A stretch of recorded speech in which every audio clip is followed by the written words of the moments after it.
Okay, let's unpack this. I want you to start by picturing one of the most famous images in the history of, well, in the history of books. Oh, I know the one. Right. It's an etching from 1651. At first glance, you see this giant man rising up from behind a row of rolling hills. He is absolutely massive, just dominating the landscape. He's wearing a crown, he's holding this huge sword in one hand. And a bishop's staff in the other. He looks like the ultimate king. But then you have to lean in closer. You have to really look. Right, you squint at the texture of this giant's body.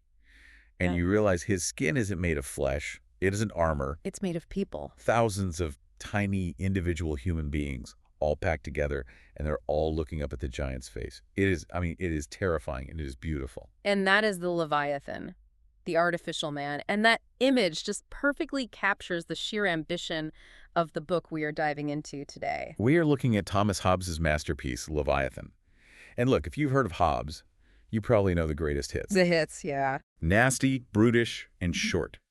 You know he's the pessimist guy of philosophy. Which is fair, I guess, but it kind of misses the point. Hobbes isn't just complaining about how bad people are. He is acting like an engineer. An engineer? Yeah, he's trying to take the human condition apart, literally unscrewing the bolts of psychology and politics to figure out how to stop us from destroying ourselves. So that's our mission today. We aren't just doing a history lesson here. We are looking at the mechanics of power.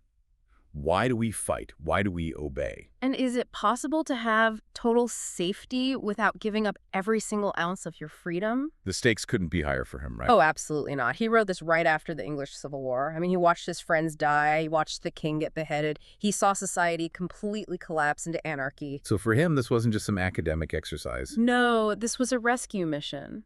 He's trying to build a machine, a political machine, that can survive the absolute worst parts of human nature.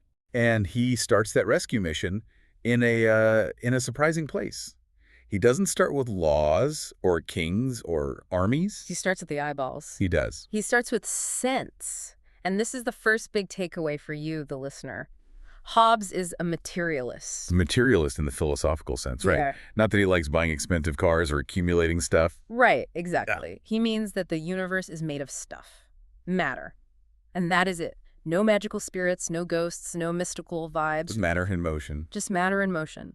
So when he asks, what is a human being? He answers, a human being is a machine. He literally calls it an automaton, like a watch or an engine. Exactly. So take sense how we see and hear things. In Hobbes' time, the universities, what he always calls the schools, were teaching Aristotle. Right. And they had these weird ideas that if you look at a red cup, the cup is sending out a little visible species, like a spiritual ghost of the cup that flies into your eye to tell you it's red. Which sounds completely absurd to us now. Hobbes thought it was absurd then. He basically says, look, it is just physics. The object presses against your eye, that pressure pushes a nerve, that nerve pushes the brain. And your brain pushes back. And that resistance, that is what we call seeing. Yeah. It's all just bumper cars, motion hitting motion, that's it. Okay, so if our senses are just physics, what is imagination? Because that feels less mechanical. I can close my eyes and imagine a unicorn or a memory from when I was a kid. That feels creative, almost. Yeah. Magical. Hobbes would say you are giving yourself way too much credit. He has this beautiful phrase, imagination is nothing but decaying sense. Decaying sense. Wow, that is poetic. It is, isn't it?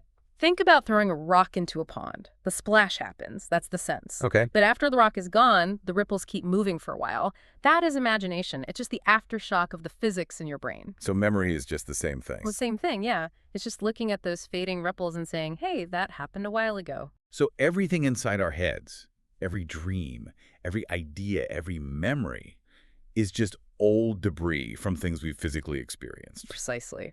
Which leads him to a very funny, very skeptical take on ghosts and religion. He talks about Marcus Brutus, the guy who stabbed Julius Caesar. Sure. Legend says Brutus saw a vision of Caesar's ghost before a battle. A terrifying omen. Hobbes says, nah. He says Brutus was tired, he was stressed, and he was sleeping in a cold tent. His brain was just recycling old images, decaying sense. A dream. Just a dream. But because Brutus didn't understand the mechanics of dreams, he thought it was a spirit. Hobbes thinks most superstition just comes from people not understanding their own internal machinery. That's a crucial distinction. He's telling us that we confuse internal glitches for external reality. Right. But let's talk about how we process all this data. We aren't just cameras. We process things. We have reason. And I love Hobbes' definition of reason because it is so unromantic. It is cold. He says reason is just reckoning. And by reckoning, he means arithmetic, adding and subtracting. He treats language like math. If you want to know the truth, you just add the right names together. Man plus living plus rational equals human. Simple addition. If you do the math right, you get truth. And if you do the math wrong, then you get error. But, and this is a huge concept for him, there is something worse than error. Which is? Absurdity. Okay, so define the difference. Okay. An error is saying, I have $3 when you actually have 2, you just miscounted. It's a mistake. Fine. Absurdity is saying, I have a round triangle. It's not just wrong. It's meaningless. It's noise. It's a round quadrangle, as he puts it. And Hobbes just takes a baseball bat to the philosophers of his day here. He says they are constantly using words that mean absolutely nothing. Things like incorporeal substance. Which means bodiless body. Exactly. To Hobbes, substance means matter. Incorporeal means no matter. So saying incorporeal substance is like saying a silent scream or a married bachelor. It's just mouse noises. That's all it is. And he warns the listener, if a priest or a philosopher uses words that contradict themselves, they aren't teaching you deep truths. They are speaking nonsense to control you. That is a theme we're going to see a lot. Language as a trap. A huge one. But let's move to what drives the machine. If reason is the gears, what's the fuel? The passions. And again, he keeps it physical. He calls it endeavor. It's a tiny, invisible motion inside your blood. An endeavor. Yeah. If that motion pushes you towards something, we call it desire or appetite. If it pushes you away, we call it aversion or hate. And this leads to maybe the most cynical, but also the most modern idea in the whole book, the relativity of good and evil. This is crucial. We usually think of good and evil as these cosmic truths written in the stars or commandments on stone tablets. Right. Hobbes says no. Good is just the name you give to things you like. Evil is the name you give to things you hate, period. So it's purely subjective. Completely. Yeah. If I love coffee, coffee is good. If you think it tastes like dirt, coffee is evil. And because our bodies are constantly changing, maybe I get sick of coffee. What I think is good today, I might think is evil tomorrow. That seems fine if we're talking about coffee or, pizza toppings. Sure. But if we're talking about, say, justice or my right to your land, that relativity becomes a huge problem. It becomes a catastrophe. Because if I desire your house, I call taking it good. You desire keeping it, so you call my taking it evil. We don't just have a difference of opinion. We have a collision of definitions. And since there is no referee in nature, no one to tell us who is right. That collision leads to war. Always.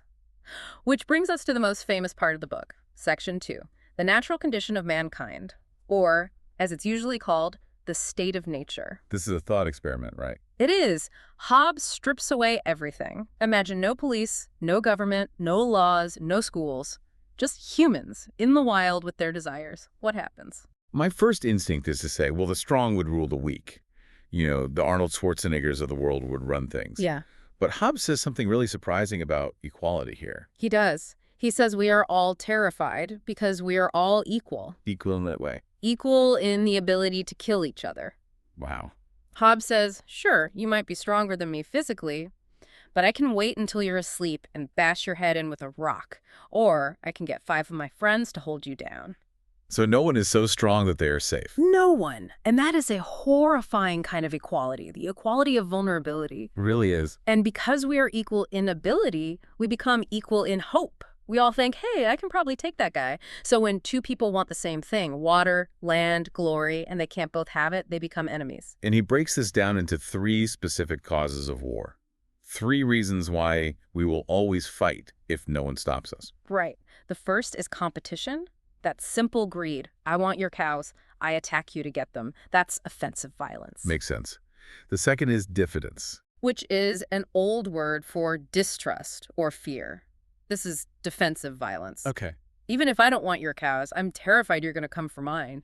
And because I can't trust you, the smartest move, the rational move, is to hit you first. A preemptive strike. Exactly. Anticipation. I need to master you before you master me. This is a spiral of paranoia. And the third one is the strangest to me. Glory. This is about pride. Hobbes says we fight over trifles. A word, a smile, a difference of opinion. We fight because we want people to respect us. And in the state of nature, if someone disrespects you and you don't kill them, everyone else learns you're weak. So you have to fight just to maintain your reputation. It's a matter of survival. So you've got greed, fear, and pride. All mixed together. And when you put those three drives together, competition, diffidence, and glory, without a common power to keep everyone in awe, you get the war of all against all. And Hobbes is very specific about what war means here. It doesn't mean constant battle 24/7. It's not about swinging swords every second. Right, he compares it to bad weather. Which is a perfect analogy. I love it. Bad weather doesn't mean it's raining every single second. It means the clouds are dark, the ground is wet, and you know it could rain at any moment. You can't plan a picnic. So war, in the state of nature, is the known disposition to fight. There is no assurance of peace. None. And because you can't plan that picnic, or build a house, or plant a crop, civilization collapses, or rather, it never even starts. And this leads to that quote, the one that's on the t-shirt. In such condition, no arts, no letters, no society, and which is worst of all, continual fear and danger of violent death and the life of man. Solitary, poor, nasty, brutish, and short. It's such a bleak vision, a total collapse of everything we value. Yeah. But I love how he defends this view. Yes. Because I bet people told him, come on, Tom, people aren't that bad. We're naturally nice. We help old ladies across the street. He has the perfect comeback for that. He essentially turns to the reader and says, oh, you think I'm too cynical? Look at your own house, he asks. When you go to sleep at night, do you lock your doors? Yes, of course. When you travel, do you bring a weapon or stay in well-lit, safe areas? Usually, yeah. Even inside your own house, do you lock your chests and safes against your own servants and even your own children? I probably would, yeah, if I had servants. Then Hobbes says, does he not there as much accuse mankind by his actions as I do by my words? He's saying, you already believe me. You act like you're in a war zone, even when you have the police and the laws to protect you. Exactly. Imagine how much worse you would act if the police vanished. That is a mic drop argument. It really brings it home. It forces you to admit that trust is artificial, not natural. It is. But there's one more thing about this state of nature that we have to clarify, and that's justice. Or the lack of it. This is a hard pill for modern listeners to swallow. Hobbes argues that in the state of nature, nothing is unjust. How can that be? Killing someone for their shoes isn't unjust. Not if there is no law. Hobbes says, where there is no common power, there is no law. Where no law, no injustice. So justice isn't a natural thing, like a tree or a mountain. No, justice is a rule we agree on. In the war of all against all, he says, force and fraud are the two cardinal virtues. If you can trick someone or beat someone, you win. That's the only rule. And there is no property either. No mine and mine. There is only, this is what I'm holding right now, and I can keep it until someone stronger takes it. Okay, so this is hell. It's a nightmare. Solitary, poor, nasty, brutish, short. No Netflix, no Uber Eats, just constant fear. How do we get out? Right. This brings us to section 3, the social contract. We get out through a combination of passion and reason. The passions that help us are fear of death and the desire for a commodious living, basically, wanting a comfortable life where you can own things without being robbed. And reason. What does reason tell us? Reason suggests the articles of peace, which Hobbes calls the laws of nature. Now, don't get confused. These aren't laws like don't speed. They are logical conclusions. They are if-then statements found by reason. Okay, so let's look at these laws. The first law of nature seems pretty straightforward. Seek peace and follow it. Right. Any rational person should want peace, but it has a crucial second part. If you can't get peace, use all advantages of war to defend yourself. And the second law. This is the golden rule, but with a Hobbesian twist. It says, be willing to lay down your right to all things if others are willing to do the same. That condition, if others are willing, is the key, isn't it? It's everything. I'm not going to put down my gun if you're still holding yours. Exactly. That would just be making myself prey. I'd be violating the first law of self-preservation. So we have a standoff. We all want to put the guns down, but we can't trust anyone else to do it first. This is the problem. So words alone aren't enough. Yeah. We can't just promise each other, I won't kill you. No. Hobbes famously says, Covenants without the sword are but words. You need a mechanism to force everyone to keep their promise at the same time. You need a common power that terrifies everyone into behaving. And this is the moment of creation, the social contract, or as he calls it, the covenant. And it's more than just simple consent. It is. It's a radical moment. Imagine every single person in the field saying to every other person, What's the formula? I authorize and give up my right of governing myself to this man, or to this assembly of men, on this condition that thou give up thy right to him and authorize all his actions in like manner. I give up my right of governing myself. That is huge. Yeah. We're taking all our separate wills and, fusing them into one will? Yes. And the result is a real unity. The multitude becomes one person. This is the birth of the Leviathan, the mortal god. And this creates two distinct roles, the sovereign and the subject. The sovereign is the one who carries this new person. Everyone else is the subject. And this brings us to section 4, the rights of the sovereign. Because once you make this deal, Hobbes says there is no going back. He is very, very strict on this. The power is irrevocable. It is. You cannot change the form of government without the sovereign's permission. If you live under a monarch, you can't just decide to switch to a democracy. You gave away your right to choose. And here is a tricky legal point that I found really fascinating. Hobbes says there is no covenant between the sovereign and the subjects. No, there isn't. The covenant is only among the subjects themselves. That is a brilliant, if you think about it, a slippery argument. Since the sovereign never signed a contract with you, the sovereign can never breach the contract. So they can't forfeit their power. Never. You can't say the king broke his end of the deal because the king has no deal with you. He is the result of the deal you made with your neighbors. Which leads to the author-actor concept, which I found mind-bending. Hobbes says the subject is the author of the sovereign's actions. Right. Remember the formula. I authorize all his actions. That means the subject is the author. The sovereign is just the actor. So if the sovereign locks me in prison... You lock you in prison, he is acting by your authority. So Hobbes argues the sovereign can never do you an injury or injustice. Never. Because to accuse him of injuring you is to accuse yourself. And logically, you cannot do injustice to yourself. Wait, so if the king walks up to me and punches me in the face for no reason, that's not injustice. Hobbes would say, it might be iniquity, a sin against God. The king might answer to God for being a jerk, but legally, no, you authorized it. You gave him the right to use your strength. It's your fist hitting your face. That is. It's airtight logic, but it's terrifying in practice. It is the logic of absolute sovereignty. Hobbes believes that if you allow any crack in this authority, any room for the subject to say, you wronged me, you open the door right back to the state of nature. Back to the war of all against all. Instantly. And the sovereign also has control over thought and doctrine. Yes. The sovereign decides which opinions are conducive to peace. If a book or philosophy is dangerous to public order, the sovereign bans it. He is the censor-in-chief. And property? What about my house, my land? Property is a creation of the sovereign. In the wild, there is no property. So you can't say, this is mine, the king can't touch it. It's only yours because the king's law says it is. If the state needs your land for the safety of the commonwealth, they take it. And finally, these rights are indivisible. Hobbes is looking at the English Civil War, where Parliament tried to split power with the king. He says, no. He says a kingdom divided cannot stand. Exactly. You can't give the military to one guy and the tax collection to another. If you divide the rights of sovereignty, you are essentially creating two armies, and that means war. The Leviathan must be one body under one head. Okay, so the sovereign is absolute. He owns us, he owns our property, he decides what we can read. Is there any freedom left? Let's look at Section 5, liberty and law. Hobbes defines liberty, very simply, the absence of external impediments. So physical freedom. Yeah. If you aren't tied up, you have liberty. Water flowing down a stream has liberty until it hits a dam. It's a very mechanical definition. But what about civil liberty, the kind we care about? That lies in the silence of the law. Hobbes is actually quite pragmatic here. He knows the sovereign can't command every single minute of your life. He can't micromanage what everyone eats for breakfast. So where the law is silent, you are free. Right. If there is no law against wearing a purple shirt, I am free to wear a purple shirt.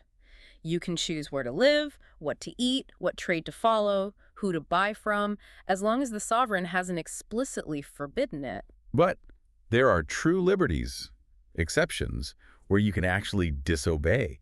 And these come from the very reason we enter the contract in the first place. Self-preservation. Exactly. Right. I promised to obey so I wouldn't die, so I can't promise to die. So if the sovereign commands me to kill myself? You can say no. A covenant to kill oneself is void. It makes no sense. What if the sovereign sends the executioner to kill me because I committed a crime? Can I fight back? You can! Wait, really? I can fight the police? You have the natural right to fight back to save your life. Hobbes admits this. You can't authorize your own destruction. Yeah. But, and this is the weird part, the sovereign has the right to kill you. So both of you are in the right. It's a strange moment where the two rights clash. The machine kind of breaks down a bit there. But practically, this means you don't have to confess to a crime. Correct. No man is bound to accuse himself without assurance of pardon.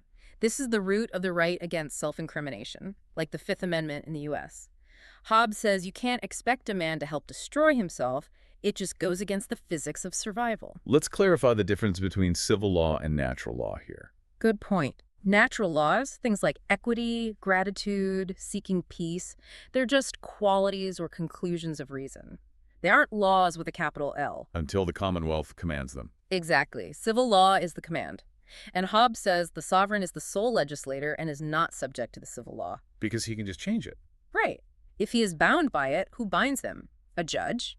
Well, then the judge is the sovereign. It's an infinite regress. The sovereign must be above the law to make the law. Okay, so we have this massive machine, the Leviathan.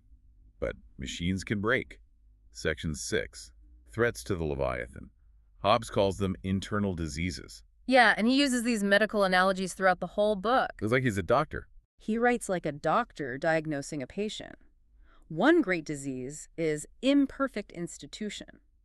This happens when a sovereign takes too little power at the beginning. Maybe he doesn't take control of the militia or the money. It's like being born with a weak heart. Yes, exactly. Eventually, when he tries to take that power back to save the state, the people rebel because they think it's unjust, Hobbes says. You should have grabbed absolute power from day one. Then there are seditious doctrines, ideas that are like poison in the bloodstream. The biggest one for him is private judgment. The idea that every single man is a judge of good and evil for himself. Hobbes hates this. Of course. He says, no, the law is the public conscience. If everyone follows their own conscience against the law, the state just dissolves into chaos again. Another one is the idea of limited property, thinking the sovereign doesn't have a right to your stuff. But the greatest disease, the one Hobbes calls the epilepsy of the Commonwealth, is the conflict between spiritual and temporal power. So this brings us to the tension between church and state. Think about epilepsy. Hobbes describes it as a spiritual wind in the head that obstructs the nerves, causing violent, irregular motion. The body jerks uncontrollably. Right. He says when you set up a ghostly authority, like a pope or a powerful church against the civil authority, you are giving the body two heads. Every subject is subject to two masters. Yes. And when the church says do X or go to hell, and the king says do Y or go to jail, the Commonwealth goes into convulsions. It starts to tear itself apart. So what's the cure? Hobbes is adamant. To avoid epilepsy, the civil sovereign must be the head of the church. Pastors must be subordinate to the state. There can only be one supreme command. This leads perfectly into the final and honestly the strangest section of the book, Section 7. The Kingdom of Darkness. This part is so often skipped by modern readers, but for Hobbes it was half the book. This was huge for him. And he isn't talking about a literal hell with demons and fire. No. He defines the Kingdom of Darkness as a confederacy of deceivers who want to rule over men by extinguishing the light of nature and the gospel. Basically, people who use superstition to gain power. Exactly that. And he targets three main sources of this darkness. First, the abuse of scripture. Second, the demonology of the heathen poets, belief in ghosts, fairies, and spirits. And third, vain philosophy, and by that, he almost always means Aristotle. He really goes after the Catholic Church here, doesn't he? Oh, he shreds them. He argues that the kingdom of God, mentioned in the Bible, is a civil kingdom that existed under Moses, but ended when the Jews chose a king. He says Christ's kingdom is not of this world. It comes at the resurrection. So the church has no authority to command right now in this life? None. They have no magisterial power, as he calls it. Only the civil sovereign does. Yeah. The Pope, according to Hobbes, is just a foreign prince trying to usurp power from lawful kings. And he has this incredible comparison where he compares the papacy to the kingdom of fairies. It is scathing satire. It's almost funny. He says, the papacy is no other than the ghost of the deceased Roman Empire sitting crowned upon the grave thereof. Wow. And he compares the Latin language to the ghost of the Roman language. He draws all these parallels. Fairies walk in the dark. Monks walk in dark monasteries. Fairies have enchanted castles. The Pope has cathedrals. Okay, I see where he's going. Fairies steal babies. The church steals children into the priesthood. He says ecclesiastics use charms like holy water and exorcisms to scare people, just like old tales of spirits. It's a full-on attack. And Aristotle is part of this trick. How does he fit in? Hobbes thinks so. The universities teach Aristotle's vain philosophy. They talk about essences and incorporeal substances. The round quadrangle again. It's always back to that. He says if you can make people believe in invisible powers and abstract essences, you can make them disobey their lawful sovereign out of fear of these invisible things. It's all a mechanism to undermine the state. So he wants to shine the light of true reason, to chase away the ghosts, so people will just obey the law. That's the whole project. So let's bring it all together, the synthesis. It really is a grand arc. Hobbes starts with the mechanics of the human body sense, imagination, passion. He shows how those mechanics inevitably lead to the state of nature. A war of all against all. Because we are equal, greedy, and fearful. Right. To escape that hell, we use our reason to build an artificial man. We create a sovereign. We give him absolute power because that is the price of peace. And then we have to protect that sovereign from the internal diseases of sedition and the kingdom of darkness that tries to split our loyalty. It is a closed loop. The only alternative to the absolute sovereign is the absolute chaos of the state of nature. Hobbes demands we choose. There is no third option. So what does this all mean for us? Why does Leviathan still matter today? It matters because Hobbes asks the foundational question of politics. Why should I obey the law? And his answer isn't about divine right or tradition. It is about survival. He forces us to look at the fragility of civilization. We think we are civilized, decent people. But Hobbes says, remove the power structure and see how quickly you start locking your chests. It's the so what of the whole book, isn't it? Yeah. If you think the government is oppressive, just remember, the alternative is your neighbor trying to kill you for your toaster. Exactly. Hobbes puts safety above liberty. He argues that true liberty, the liberty of the savage, is terrifying. We trade that wild freedom for security, industry, and culture. Here is a final thought to chew on, something that wasn't explicitly in the text but feels like the ghost haunting Hobbes' machine. Okay. Hobbes says the sovereign defines good and evil. He says we are the authors of the sovereign's actions. Right. So if the state decides to do something terrible, something we would naturally call an atrocity, Hobbes' logic says that is not unjust. In fact, if we resist it, we are the unjust ones. We've built a machine to save us from ourselves, but in doing so, have we outsourced our morality? If the state defines truth, is there any moral reality left outside the state? Or have we just traded the fear of each other for the fear of the Leviathan? That is the dangerous bargain of the artificial man. Thanks for diving in with us. Stay safe, lock your doors, and we'll see you in the next deep dive.